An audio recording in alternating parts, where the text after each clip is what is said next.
ये पहले लेसन का दूसरा सेक्शन है। अब हम देखेंगे ग्रामर पार्ट को। साउंड्स का हो गया, उम्मीद है आपने सही प्रैक्टिस की होगी। अब आते हैं ग्रामर की साइड पे। बेसिक ग्रामर से शुरू होगा। ये लेसन 20 तक आप एडवांस ग्रामर तक सीखेंगे कि आप हैरान हो जाएंगे। सबसे पहले बेसिक चीज़ों से शुरू करते हैं, बिल्कुल बुनियादी। मुझे पता है काफ़ी चीज़ों को आपको काफ़ी चीज़ें आती होंगी, पर कुछ ऐसी चीज़ें आएंगी जो आपका एक लैंग्वेज और ग्रामर सेट हो जाएगा कि फिर ज़िंदगी भर ज़रूरत नहीं पड़ेगी। यही कोर्स आप भी करें, अपने भाइयों को भी करवाएं, बहनों को भी करवाएं, अपने बच्चों को भी करवा दें, क्योंकि ये लाइफ टाइम एक्सेस है आपका कोर्स का। ग्रामर देखते हैं। ये वर्ड है दिस यानी ये। जो भी किसी भी चीज़ को इशारा करते हो ना, कहते हो ये उंगली से, ये फिर वो आप गिन सको या ना गिन सको, काउंटेबल हो अनकाउंटेबल हो, आप कहें ये तो कहें दिस। ये मेरा भाई है, दिस इज माई ब्रदर। ये मेरा कमरा है, दिस इज माई रूम। ये मेरा पॉइंटर है, दिस इज माई पॉइंटर। तो दिस कोई भी चीज करीब हो, एक हो, फिर वो आप गिन सको या ना गिन सको, वन हो या अनकाउंटेबल हो, पर एक हो तो आप कहेंगे दिस यानी ये। दिस इज गुड, ये अच्छा है। अब जो भी चीज़ हो जो अच्छी है, जिस पे इशारा कर रहे हो, ये अच्छा है। या भले वो आप तस्वुर में है कि हाँ ये बात अच्छी है, तो आप दिस इज गुड, कुछ भी आपने कहा आप कह सकते हो this is good. This is water, ये पानी है, दिस इज वाटर, ये पानी है। दिस इज ऑयल, ये तेल है। दिस इज माई रूम, ये मेरा कमरा है। दिस इज नॉट फेयर, ये फेयर नहीं है। अब नॉट लगाओगे तो नेगेटिव हो जाएगा। दिस इज लाइफ, ये जिंदगी है। दिस इज हैप्पीनेस, ये खुशी है। दिस इज माई फूड, ये मेरा फूड है। दिस यानी ये। और अगर सवाल करना हो तो व्हाट इज दिस, ये हम आगे डिटेल में पढ़ेंगे कि ये क्वेश्चन कैसे होता है, ये नेगेटिव कैसे होते हैं। पर पहले इस सेक्शन में, इस स्लाइड पे एक चीज समझ जाएं कि जो एक चीज हो और आपके करीब हो, आप कहोगे this is good, this is bad. This यानी ये। एक चीज करीब हो तो आप कहोगे दिस, यही चीज दूर होगी तो आप कहोगे दैट। यही चीज ज्यादा होंगी, 2-4 होंगी तो कहोगे दीज, और यही 2-4 दूर होंगी तो आप कहोगे दोज, वो वाले।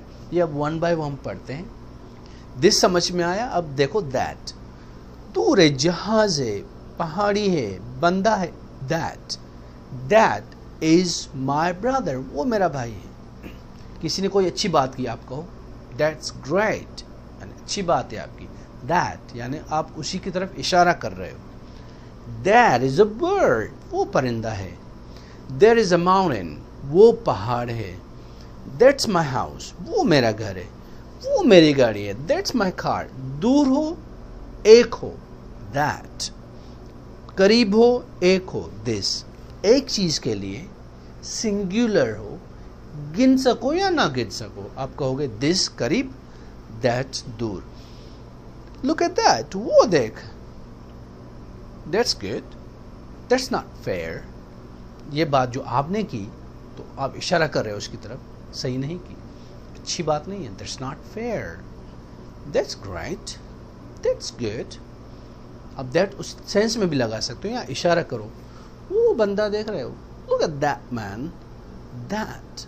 तो आप दैट यूज करते हो दूर के लिए एक चीज। दीज यूज होता है या दोज यूज होता है जो ज्यादा हो। दीज हो, कुछ चीजें हो जो करीब हो आपके। दीज आर माई बुक्स, ये मेरी बुक्स हैं, और दीज के साथ आर लगेगा। दीज आर चेयर्स, ये कुर्सियां हैं। दीज आर फिंगर्स, ये उंगलियां हैं, ठीक है। दीज आर ईयर्स, ये कान है, ठीक है। दीज आर आईज, ये आंखें। जो दो हों या दो से ज्यादा करीब तो दीज लगाओगे। दीज करीब हो और ज्यादा हो। These are chairs, these are my books, these are tables, these are fingers, these are nails, ठीक है। these are nostrils, these are eyes, these are ears, these are teeth. तो जो ज़्यादा हो these, यही चीज़ दूर होगी तो आप कहेंगे those, वो परिंदे हैं, those are birds, those are mountains, वो पहाड़ी हैं, those are houses, वो घर हैं, those are trees, वो दरख्त हैं, those are boys, वो लड़के हैं, those are girls, वो लड़कियां हैं, those are windows, वो खिड़कियां हैं, those are doors, वो दरवाजे हैं, those are bicycles, those are bikes, those are trikes, जो ट्राइसिकल बच्चों की होती हैं. तो those जो चीज़ें ज़्यादा दूर हों तो those लगाओगे, these जो ज़्यादा करीब हैं तो these लगाएंगे.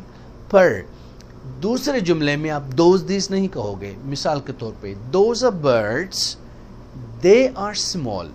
तो दूसरे सेंटेंस में आप they लगाओगे. those बार बार नहीं कहोगे. these बार बार नहीं कहोगे. पहले जुमले में these कहें या those कहें. सेकंड सेंटेंस में आप कहोगे they are beautiful. these are chairs, they are wooden है, लकड़ी की हैं. these are chairs, they are white, बड़ी हैं, कुशादी हैं. these are chairs, they are expensive. दूसरे जुमले में they लगाओगे, पहले में these. वैसे ही those are birds, वो परिंदे हैं, they are flying. Bar bar those नहीं कहोगे, दूसरी बार they कहोगे. ये ज़हन में रख लें कि एक चीज़ this, एक चीज़ दूर that, दो या दो से ज़्यादा करीब these, दो या दो से ज़्यादा दूर those.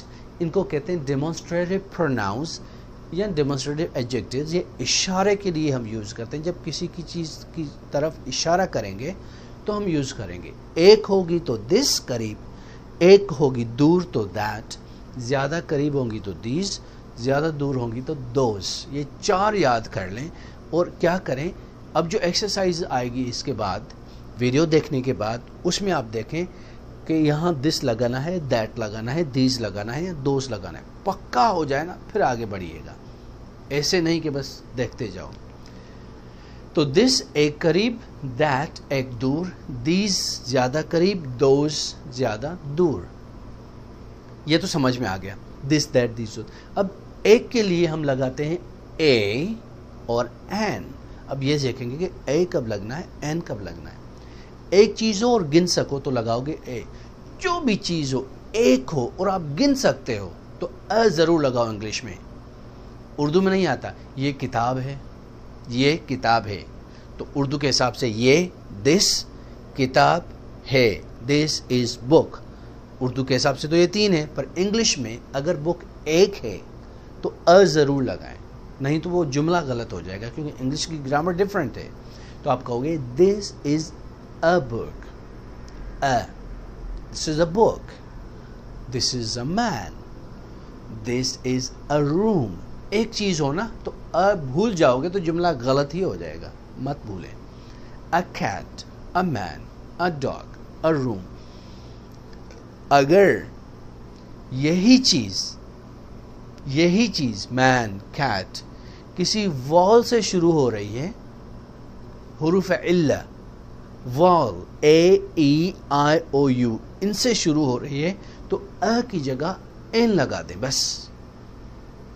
अगर यहाँ वॉल है और साउंड भी अलिफ का है तो एन लगा दें. An apple, this is an apple, this is an apple. Connect भी करना है ना, दिस इज एन एप्पल. जैसे आप सीख कर आए प्रीवियस सेक्शन में कि कॉन्सोनेंट वॉल मिल जाता है. This is an apple, this is an Apple.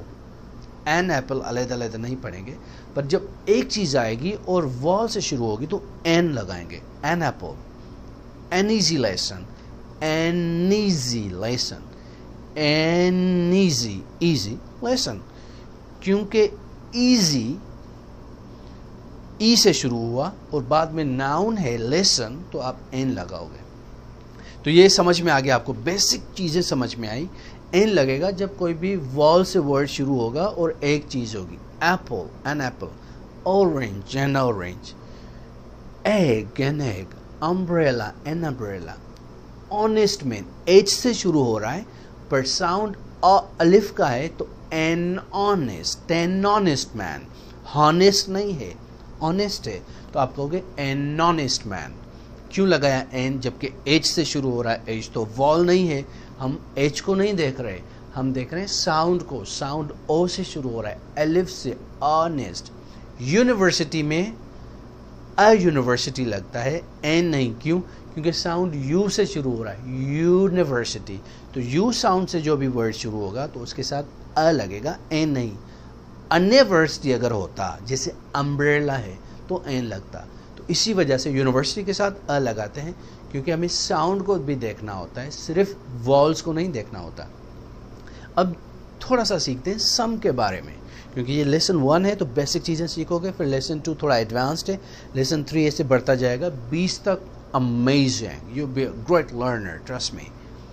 Give some water, ये है वर्ब्स। वर्ब का मकसद है फ़िल, दो, आना, जाना, खाना, पीना, इनको वर्ब्स कहते हैं, मेन वर्ब्स कहते हैं। गिव यानी दो, टेक यानी लो, सिट बैठो।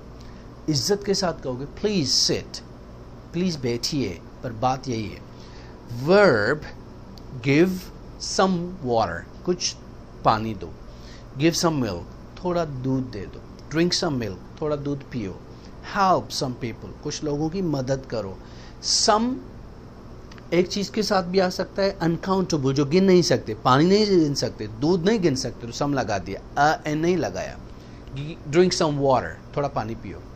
लोग तो गिन सकते हो, तो ये जो सम वर्ड है, सम कुछ, ये एक चीज़ के लिए जो अनकाउंटेबल है, नहीं गिन सकते, उसमें भी यूज़ होता है, और लोगों के साथ जो 10, 15, 20 जितने भी हो उनके साथ भी लगता है। Give some water, help some people. अब वाटर भी कह सकते हो अगर आपका मकसद हो बोतल पानी की। गिव मी अ वाटर, एक्चुअली आप दुकान पे गए हैं, आपको पानी की बोतल लेनी है, तो आपके excuse me, give me some water, can I have some water, can I have a water. A water का मकसद यहाँ पर आपका मकसद है बोतल, पानी की बोतल एक्चुअली। अ टी, यहाँ चाय तो ऐसे तो नहीं देगा, चाय शॉपर में डाल के, कप में देगा। Give me a T please, can I have a T. A T का मकसद है, ब्रिटिश इंग्लिश में कहते हैं a cup of T, American कहते हैं अ टी। अब आपके ऊपर है कि आप क्या यूज़ कर रहे हो। तो सम काउंटेबल और अनकाउंटेबल आप लगा सकते हो। सम पीपल, सम कैट्स, सम ज्यूस, समथिंग। तो सम अनकाउंटेबल, जो गिन नहीं सकते, पानी है, तेल है, जूस है, उसमें भी लगेगा। सम जो गिन सकते हो उसमें भी लगेगा, एक चीज़ में नहीं। आप नहीं कहोगे सम मैन, एक बंदा हो आप कहो सम मैन, सम कैट, यह गलत है। Some cats, some people. या जो अनकाउंटेबल, गैर मादूद, जो गिन नहीं सकते, उसके लिए लगा some juice, something. Give some water, drink some milk, help some people. उम्मीद है आप सम समझ गए थोड़ा सा। अब यहाँ देखते हैं कि कमरे है, एक कमरा है, कमरे में 2 कुर्सियाँ हैं। आप इंग्लिश में ऐसे तो नहीं कहेंगे 2 चेयर्स इन द रूम, ऐसे तो गलत हो जाएगा। 2 चेयर्स इन द रूम, 2 कुर्सियाँ कमरे में। है कहाँ गया? कमरे में 2 कुर्सियाँ हैं, कमरे में एक टीचर है कहाँ गया? तो आप क्या करते हो, एक्सप्लीटिव, ये वर्ड देयर मीनिंगलेस है, एक्सप्लीटिव है, सब्जेक्ट की जगह यूज़ होता है। तो आप देयर इज़ एक चीज़ के लिए और देयर आर ज़्यादा के लिए यूज़ करते हो। देयर इज़ 1 के लिए, देयर आर ज़्यादा के लिए। For example, there is a book, there are 2 chairs. एक है तो अ बुक इज़ के साथ, आर है तो चेयर्स, एस भी लगेगा क्योंकि ये प्लूरल है। There are 2 chairs, there are some people, there are some boys, there are some girls, there are some students in the class. There is एक चीज़ के लिए, there is a teacher inside, there is a guest, एक मेहमान है। There are 4 rooms in my house, मेरे घर में 4 कमरे हैं।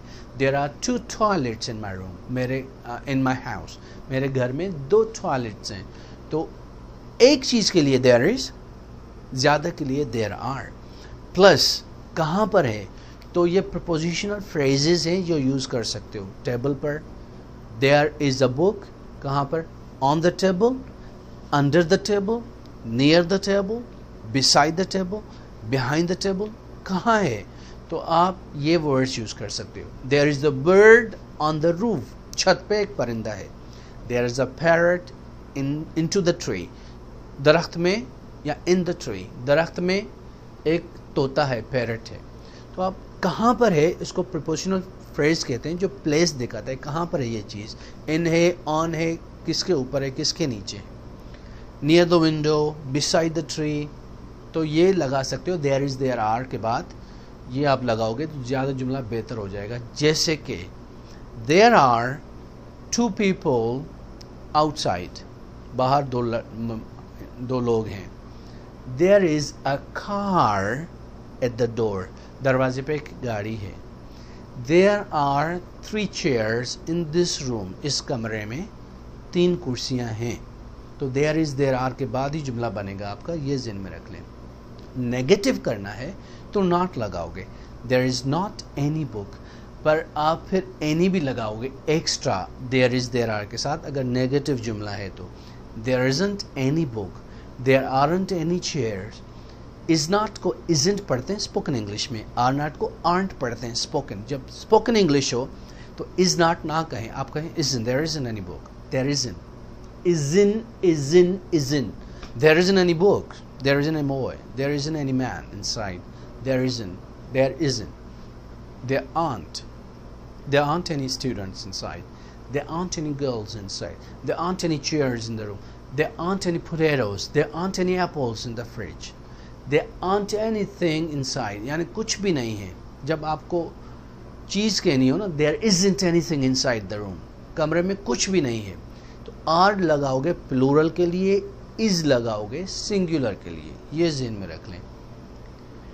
क्वेश्चन करना हो तो इज को आगे लगा दो, क्या कमरे में कोई टीचर है, is there any teacher inside the room, is there, क्या बाहर कोई कुत्ता है, is there any dog outside, तो is there a dog outside, are there any boys outside, are there any potatoes or are there any eggs in the refrigerator। Question पूछ रहे हो कि फ्रिज में अंडे हैं, are there any eggs in the refrigerator, are there any chairs in the room, are there any students in the classroom, is there any problem with you, क्या तेरे साथ कोई मसला है, is there anything wrong, क्या कोई गलती है, कोई गलत चीज़ है। तो is there एक चीज़ के लिए, क्वेश्चन आर देयर ज़्यादा चीज़ के लिए यूज़ होता है। क्वेश्चन करना हो तो आर देयर एनी प्रॉब्लम, तो सम की जगह आप एनी लगाते हो बस। ये देखो देयर आर सम प्रॉब्लम्स, कुछ प्रॉब्लम्स हैं, सम है ना यहाँ पर कुछ, यही अगर सवाल बनेगा तो एनी लगेगा कुछ की जगह। आर देयर एनी प्रॉब्लम्स, क्या कुछ प्रॉब्लम्स हैं, इज़ देयर एनीथिंग रॉन्ग, तो क्वेश्चन होगा या नेगेटिव, सम की जगह एनी लगाओ, एक ही मीनिंग है। क्वेश्चन सवाल, नेगेटिव मनफी, तो सम की जगह एनी लगा दे, वो नेगेटिव हो जाएगा या क्वेश्चन हो जाएगा, ये ज़हन में रख लें। तो क्वेश्चंस नेगेटिव्स में एनी लगेगा, नहीं तो सम लगेगा। Are there any problems, there aren't any problems, अब एनी की जगह नो भी लगा सकते हो, there are no issues, there are no problems. तो आरंट एनी की जगह सिर्फ नो लगा दो, फिर भी एक ही बात है। For example there are no issues, there are no students, there are no boys, there are no chairs, there are no eggs. Aren't any की जगह आप नो भी लगा सकते हो।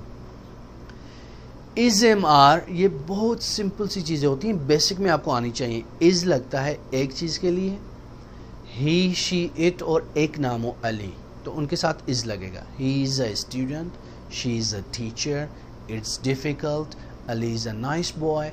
इज़ एक चीज़ के लिए, यानी उर्दू में होता है, अली अच्छा लड़का है, Ali is a good boy. She is a good girl, वो अच्छी लड़की है। इट्स डिफ़िकल्ट, ये मुश्किल है। इट्स ईजी, ये आसान है। तो इज़ एक चीज़ के लिए, ही के साथ ही यानी वो लड़का, शी के साथ वो लड़की के लिए यूज़ होगा। इट कोई भी बेजान चीज़ हो, छोटी चीज़ हो, कोई जानवर हो तो इट लगता है। कोई कुत्ता है, बिल्ला है, इट्स लगेगा। इट इज़ अ कैट, तो एक के साथ। और जहाँ कोई नाम हो, लड़की हो या लड़का, तो इज़ लगेगा। जैसे ये, he is a student, she is a teacher. No a with uncountable nouns, अगर जो चीज़ अनकाउंटेबल है उसके साथ अ नहीं लगता। एयर, वाटर, ऑयल, ये गिन नहीं सकते हो, अ नहीं लगाओगे, आप लगाओगे air is cool, water is pure, oil is dangerous. देखो इनके साथ अ एन ऑयल नहीं लगा, अ वाटर नहीं लगा, ये अनकाउंटेबल हैं, आप गिन नहीं सकते, तो इनके साथ अ नहीं लगाओ, ये ज़हन में रख लें। तो अब ये देखें, आई एम ए स्टूडेंट, मैं एक स्टूडेंट हूँ, यहाँ तो अ लगा क्योंकि स्टूडेंट तो गिन सकते हैं ना, एक लड़का एक शागिर्द। इट इज़ वाटर, ये पानी है, पानी आप नहीं गिन सकते, पानी तो पानी होता है, तो आपने अ नहीं लगाया, सम लगा सकते हो, आपकी मर्जी है, वरना it's water, I am student, it's water, it's a water नहीं लगाएंगे, ये ज़हन में रख लिया। तो यू वी दे के साथ लगता है आर, जैसे हम सारे स्टूडेंट्स हैं और इनके साथ अ नहीं लगता। We are students, we are students, they are students, you are students, तो आर लगेगा जो ज़्यादा हो और उनके साथ अ नहीं लगेगा। No a when are is used. You are friends, a friend नहीं, क्योंकि आप ज़्यादा हैं, अ लगेगा एक चीज़ के साथ, जो ज़्यादा चीज़ें होंगी उनके साथ अ नहीं लगेगा इंग्लिश में। तो you are friends, you are students, you are my brothers, you are my sisters, are plural के साथ लगेगा। ये देखें, थोड़ा सिंगुलर प्लूरल देख लेते हैं कि सिंगुलर यानी एक चीज़, प्लूरल यानी ज़्यादा चीज़ें। बॉय एक लड़का, बॉयज़ ज़्यादा लड़के। कैट एक बिल्ली, कैट्स ज़्यादा बिल्लियाँ। जो वर्ड्स च, श, स, एक्स और ओ के साथ खत्म होते हैं, अक्सर उनके बाद ईएस लगता है, जैसे मैच, मैचिज, उनका साउंड भी इज हो जाता है, मैचिज, मैथ्स नहीं। ब्रशेज, ब्रश नहीं। Benches, pushes, classes, foxes, mangoes. तो जो वर्ड्स इन चारों पांचों पे ख़त्म होंगे उनके बाद ईएस लगेगा, फिर प्लूरल बनेगा, फिर जमा होता है उसका, ठीक है। बॉय का तो बॉयज़ हुआ, मैच का मैचिज हुआ, ईएस एक्स्ट्रा लगी, क्यों? क्योंकि च के साथ लफ्ज़ ख़त्म हो रहा है। यह रूल ज़रा याद कीजिएगा, आगे काम आना है आपने, ये ज़हन में रख लें। ये जो शॉर्ट फॉर्म्स होते हैं ये स्पोकन इंग्लिश के होते हैं। जब भी हम इंग्लिश बोलते हैं तो हम शॉर्ट फॉर्म्स में बोलते हैं, और जब भी इंग्लिश हम लिखते हैं तो हम फुल फॉर्म्स में लिखते हैं। ये रिटन इंग्लिश है, ये स्पोकन इंग्लिश है। For example, I am, we are, you are, he is, she is, it is, they are. ये रिटन इंग्लिश है। जब आप लिखेंगे तो ऐसे लिखेंगे, और जब आप बोलेंगे तो आप ऐसे बोलेंगे, I am, not I am. I am fine, we are friends, not we are, but we're friends. You friends, you are actually, your friends are connect हो जाता है, short हो जाता है थोड़ा सा। You friends, you're great. He's my brother. He's, not he is, but he's. He is लिखना होता है, पढ़ना होता है he's. She's, not she is, but she's my sister. It's okay. It is नहीं, इट इज़ लिखना होता है, पढ़ना होता है it's okay. They are my friends, they are great, they are guests, वो हमारे मेहमान हैं, वो हमारे दोस्त हैं। स्पोकन हमेशा शॉर्ट, और जो लिखने वाला होता है हमेशा लॉन्ग। और ये आपने देख लिया पहले ही, च, श, स, एक्स, ओ, इन्हीं के बाद जब भी प्लूरल बनाना है तो ईएस लगाना है, सिर्फ एस नहीं लगेगा। ये था थोड़ा सा ग्रामर का हिस्सा जो आपने समझ लिया। तो अपने बेसिक ग्रामर के रूल्स समझ लिए, इज एम आर का थोड़ा पता चल गया, दिस दैट दीज दोज का थोड़ा पता चल गया, देयर इज देयर आर का थोड़ा पता चल गया, ए और एन का पता चल गया, सम का और एनी का थोड़ा सा पता चल गया, नो कैसे यूज़ होगा वो भी आपको पता चल गया, शॉर्ट फॉर्म्स कैसे यूज़ होते हैं वो भी पता चल गए, I, we, you, he, she, it, they, इनकी मीनिंग क्या है वो भी पता चल गए। तो बेसिक ग्रामर आपकी परफेक्ट हो गई। अभी कम से कम आपको ये पता है कि दिस क्या है, that, these, those, is, am, are, there is, there are, any, some कहाँ होगा, ए कहाँ लगना है, एन कहाँ लगना है, काउंटेबल क्या होता है, अनकाउंटेबल क्या, जो गिन सकते हैं, जो नहीं गिन सकते, किसके साथ अ लगेगा, किसके साथ एन लगेगा, किसके साथ कुछ नहीं लगेगा। तो ये बेसिक चीज़ें आपने इस लेसन 1 की ग्रामर में सीख लिए। अब जो सेक्शन 3 है इसी लेसन का, वो है वर्ड्स और कुछ यूसेज। वो हम सेक्शन 3 में इसी लेसन में आगे सेक्शन 3 जो है वो आप पढ़ेंगे। और हमेशा याद रखें, जैसे ही अभी ये सेक्शन आपका पूरा हो तो इस लेसन की जो एक्सरसाइजेज हैं वो ज़रूर करें, समझें, और उसके बाद आप सेक्शन 3 में जाइए। वो सही समझ में आए, फिर उनकी एक्सरसाइजेज जो परफेक्ट समझ में आ जाएं, तो इसी लेसन को दोबारा एक बार रिवाइज करें नेक्स्ट डे पर। बिल्कुल समझ में आ जाए तो ठीक है, नहीं आए तो फिर कमेंट करके, क्वेश्चन करके मुझसे आप डायरेक्ट पूछ सकते हो, मैं उनके जवाब आपको ज़रूर दूंगा इंशाअल्लाह।